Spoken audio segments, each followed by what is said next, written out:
Hey everybody, what's up? This is the Bitcoin Mine. So today I received my Syncrob.it V2 upgrade in the mail. So let's compare what we have versus what we got and then see how it works. So they sent me this today. It came with some screws, which I haven't seen any of this yet. It came with a heatsink and fan, which makes sense. I'm going to be putting this thing in the external enclosure. So normally when you'd see a heatsink and fan, you'd look for make sure it's flat and everything. And this is not very flat, and also not very almost looks like it's been used before. Can't capture that too good on my camera here, but alright, something's better than nothing, I suppose.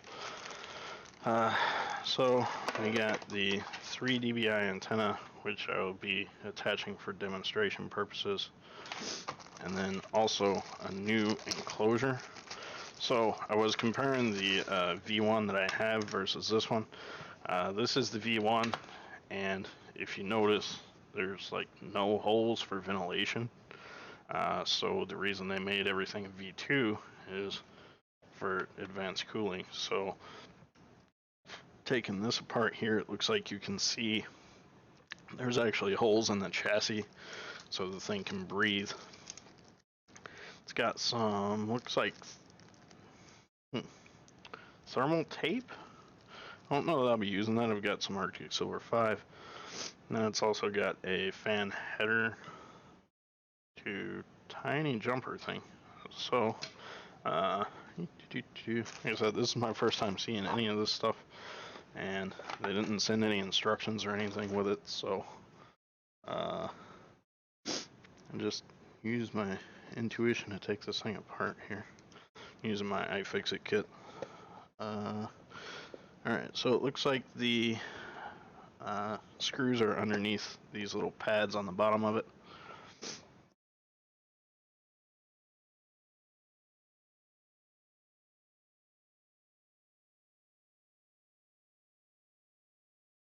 So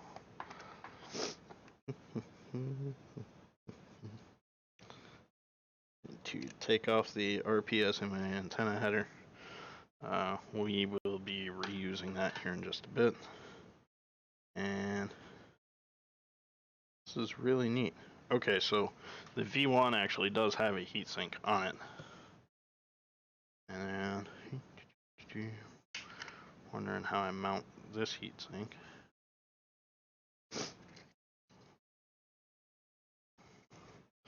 Okay, so the board in here is clipped in. It does have, let's see here, I can identify a micro SD slot.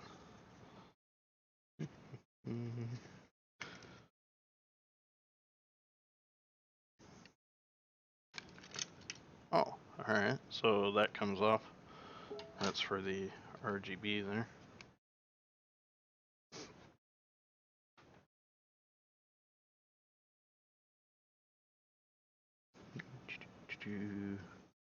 Okay, now how do I get this thing out? Just these plastic clips? Can't be just these clips that hold it in, right? Or can it? I think it is. Okay, so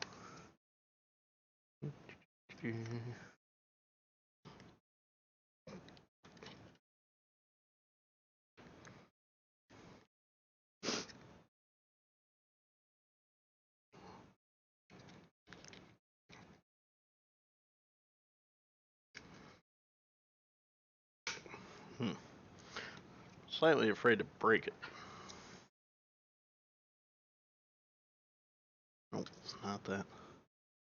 This one.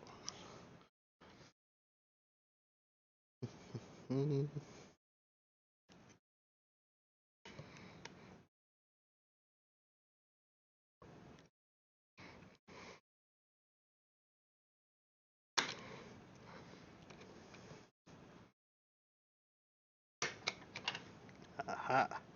Okay, so I pushed under the board back here and pried up, and it came out.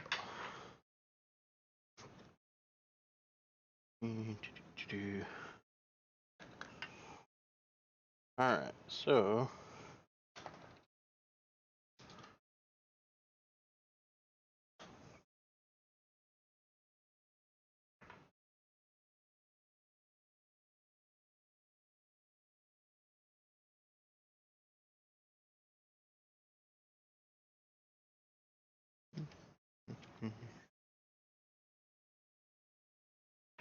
okay, now we have this, and there's going to be a break in the video.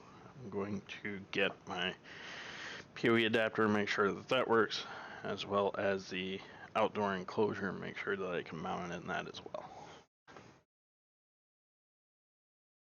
Alright, so now I have my PoE injector hooked up.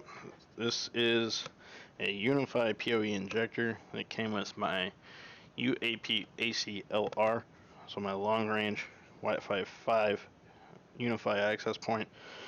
It says its output is 24 volts at 0.5 amps, which comes out to what the PoE requirement is for this particular device. Now I haven't powered this thing with PoE yet, and we are going to make sure that that works. So first things first, I am going to replace this heatsink.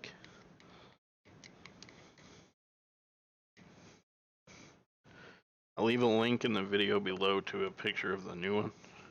I'm not sure if I got like a test or something, but man, that it looks rough.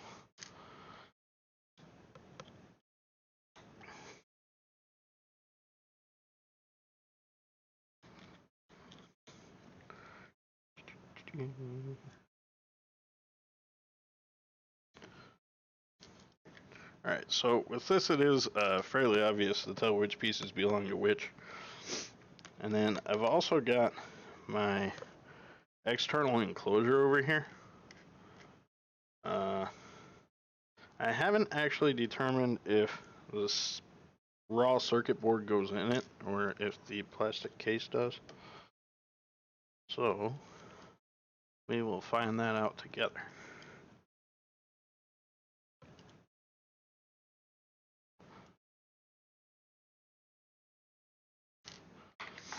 Alright, so I got the heatsink undone here.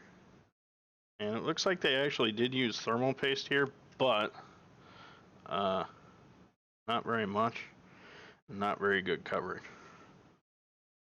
So I wasn't anticipating that. I am going to leave this here so I can figure out where I need to mount the thermal paste for this.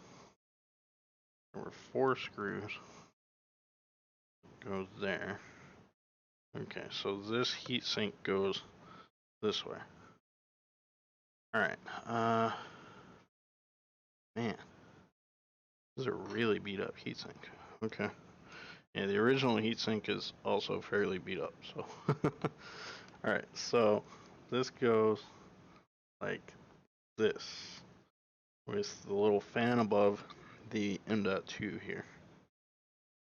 So, once I get that on there, the M.2 is, looks like the LoRa Wi-Fi module. I'm not 100% sure about that. That's just my speculation right this minute.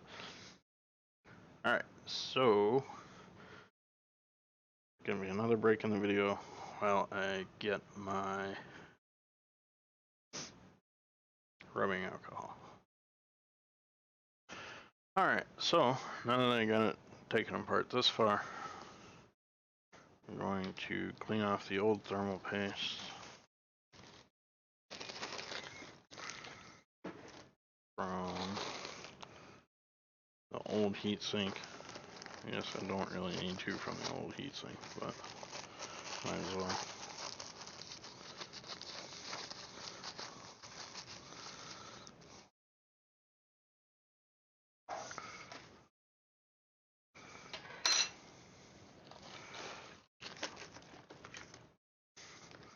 Using some 91% rubbing alcohol and coffee filter.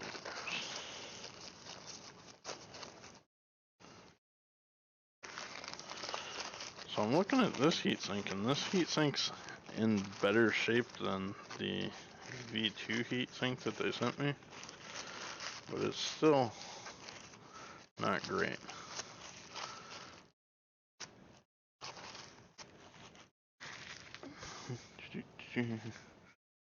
Alright, so I'm not too worried about getting this super clean because I'm not going to use it elsewhere, but it's better than the other one, but it's still not great. Alright. And then get the thermal paste cleaned off of the actual chips here.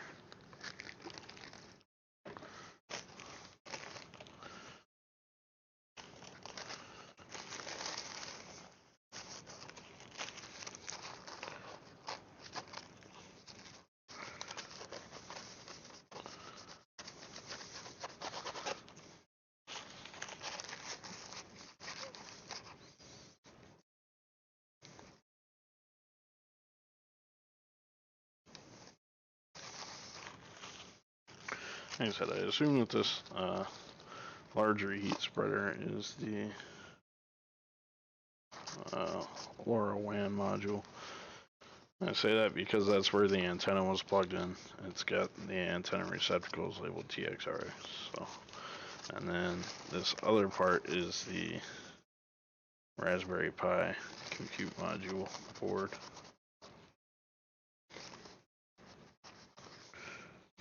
And it looks like I've got Raspberry Pi compute module 4. It says made in the UK. Just like all the other Raspberry Pi stuff.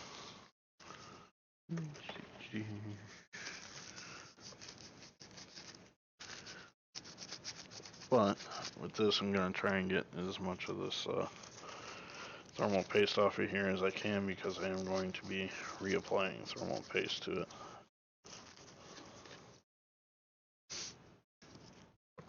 I don't want to use the thermal pads that came with it, because thermal pads usually don't give you the same performance as thermal paste. Oops. And plus, with how rough these surfaces are,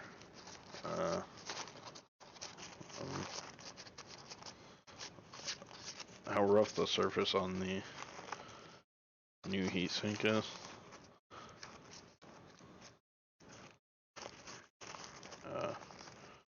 I don't think a thermal pad's gonna help that much.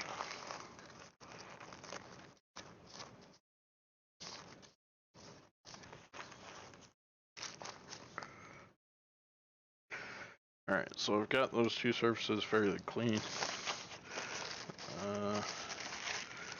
Got a little bit of thermal paste still on the Raspberry Pi compute module board, but should be good enough.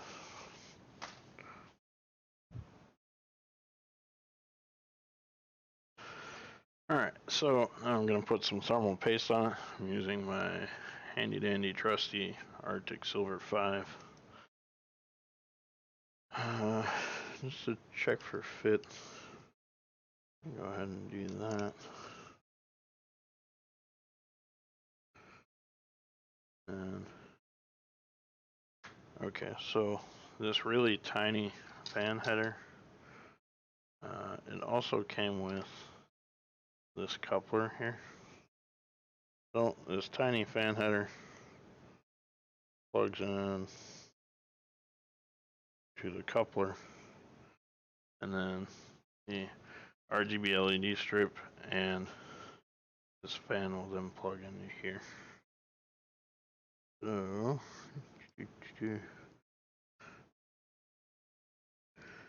before I go ahead and paste this on, I'm just going to check and make sure that it fits, and it does. Okay. Now I'm going to take these screws off.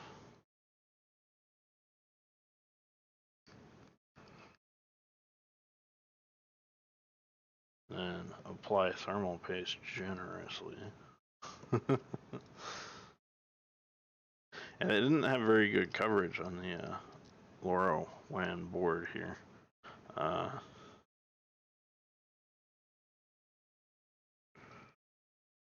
it also doesn't look like that there's a way to apply a lot of pressure between the two boards. It kind of sucks. So,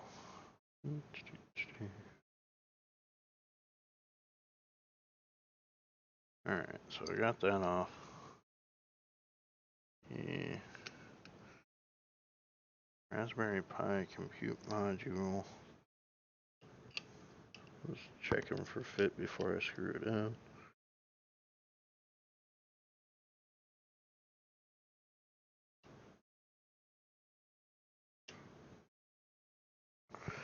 Man, that's really janky.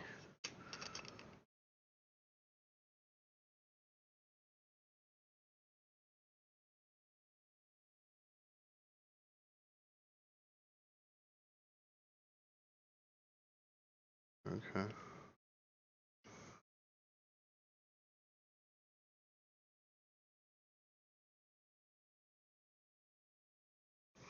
Okay. I mean, that's what it is, but... Alright, so the parts that make contact are that and this.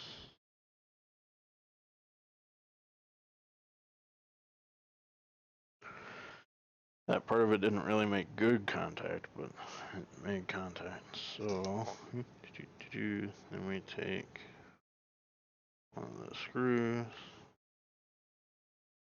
And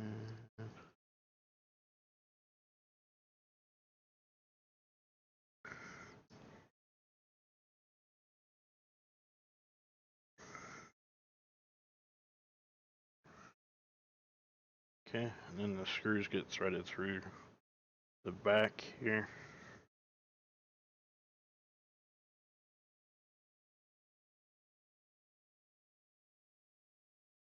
Yeah, come on.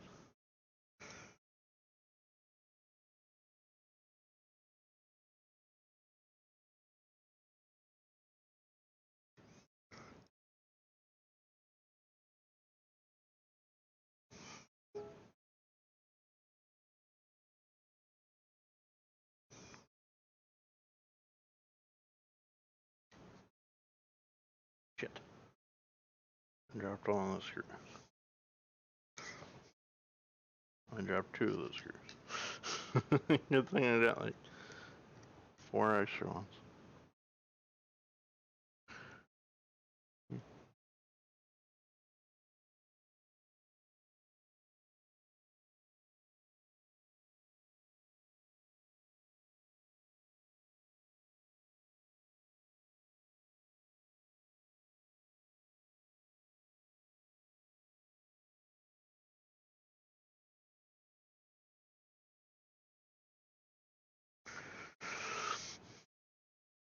Alright.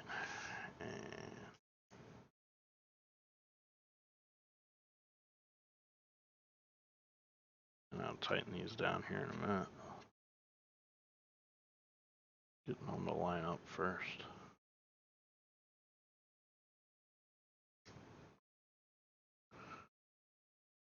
Where is the 4th?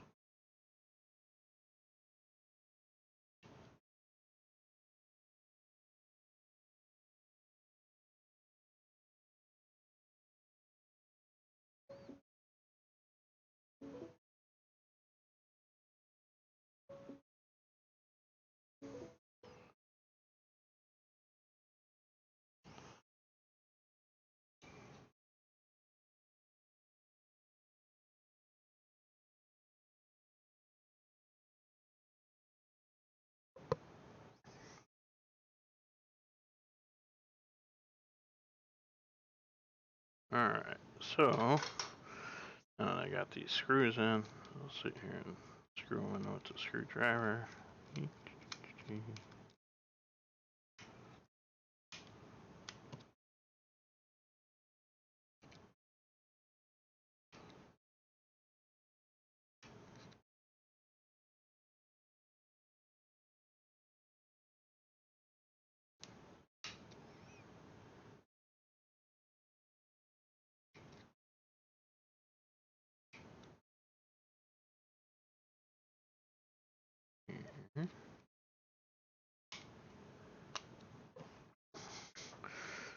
Alright, so I got that part screwed in.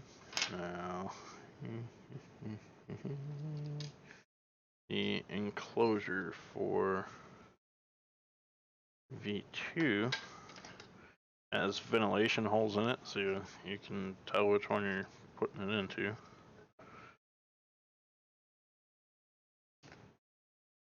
And then you just got to make sure that your ports line up with the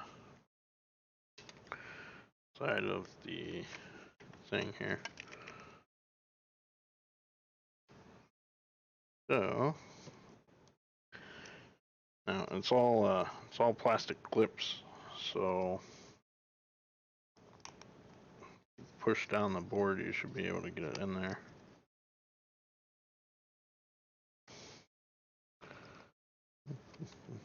However, okay, it looks like you got to put the backside in first. That makes sense. Then there's little, okay, there's little pegs that the board slides into as well, in addition to the plastic clips, so it holds it in place. Now once you got that, you're going to put the LED strip back.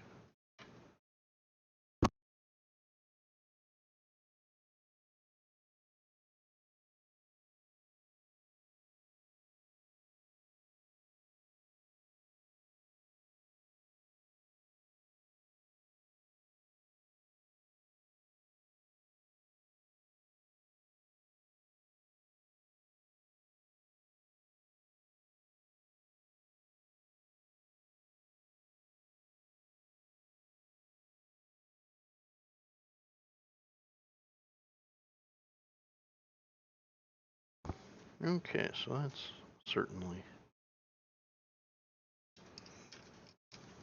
doable here. Alright, now which way does this thing go in? Guess it doesn't really matter. And then the LED strip goes like that. Nope.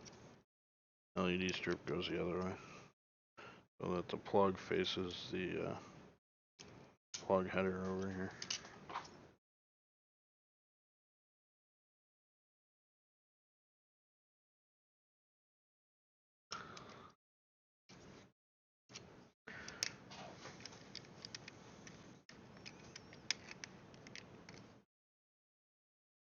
Okay.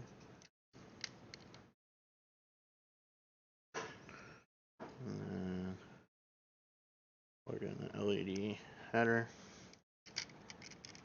Alright, so the antenna header goes on to the top part of the shell here. To remove it, might need a pair of pliers.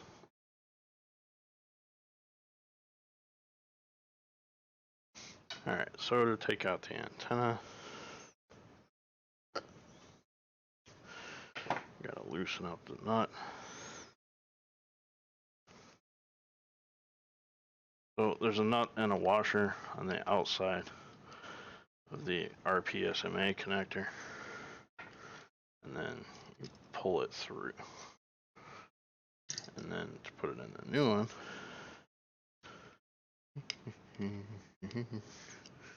you take basically to where it looks like a screw.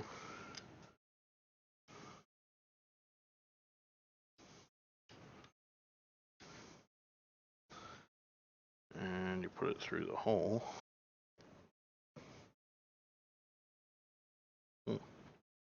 This kind of sucks.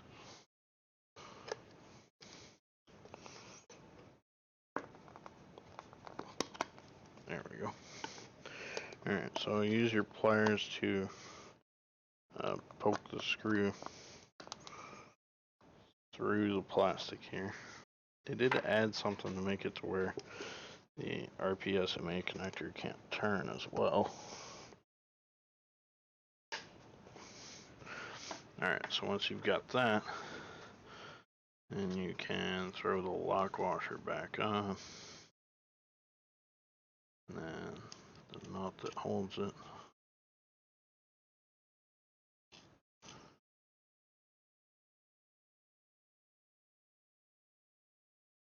You want that to be fairly tight, otherwise this thing could come off.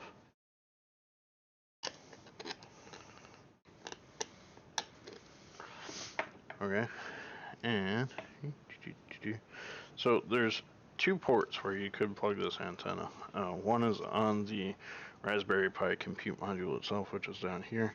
One is on the long-range WAN Wi-Fi, long-range WAN module board. The one that's on the compute module itself is for an external Wi-Fi antenna. So if you're going to need like a longer Wi-Fi range to connect this thing back to your Wi-Fi, that's why you'd use that one. You'd have to obviously get a separate antenna. So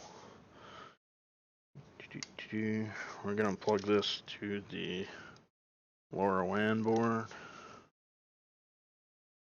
So get it in the right orientation here. And then there's only one antenna part on that LoRaWAN board that it can go, and it is labeled T/RX for transmit and receive. Now, if you've never seen these kind of connectors before, they just push straight down on top, and they kind of like click into place. They're kind of a pain because they're really small, and the cable's not that long. But yeah. Damn it.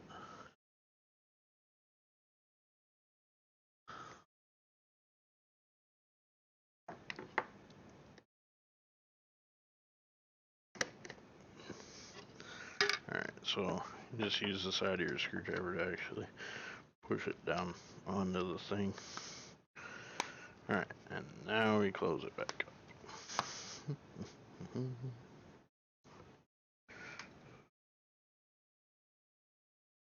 Now, I will be doing a follow-up video to this where I will be putting this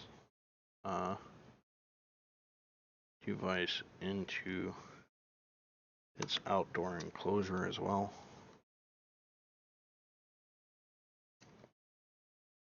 Because in order to install the outdoor enclosure, you also need to remove the whole board from this shell again.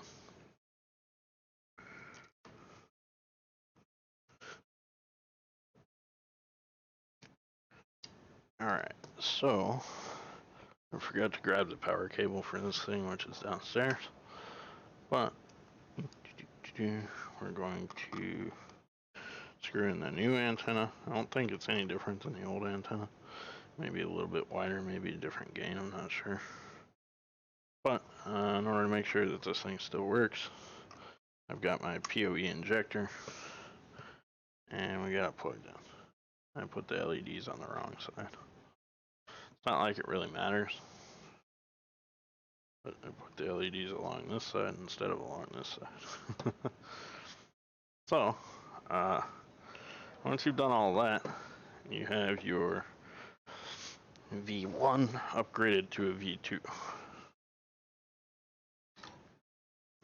And since I've never actually powered this thing via PoE, I think I'm going to go to its web address just to make sure that it still works.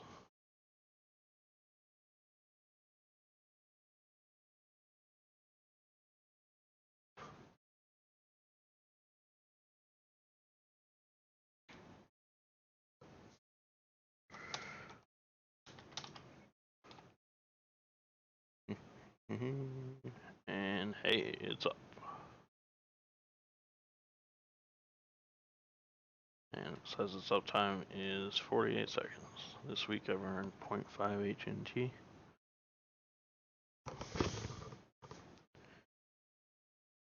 I can hear the fan whine of it if you put your ear right next to it. But if I've got it sitting here, I can't even hear it. So let's sign into it. And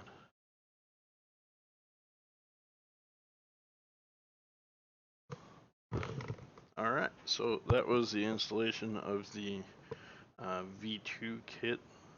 That would be the V2 upgrade kit that was sent by Syncrob.it to these devices. Oh no, I didn't put the LED in the wrong spot. Cool. Alright, so that's shining green, which means it's good to go. Alright, and this is my first time powering this thing with the unified PoE adapter, and everything appears to be working correctly. Temperature is 35 degrees Celsius. When I had this thing running earlier, before I installed this kit, it was running at about 50 to 60. So, so far I'm happy with that. And this is the external enclosure that I'll be showing you guys how to use in the next video. I will be installing this thing in my garage. It will be inside the garage, however. I'd rather have it in the external enclosure than in something with holes in it now. So, thanks for checking me out. Let me know if you like what you see. Have a good night.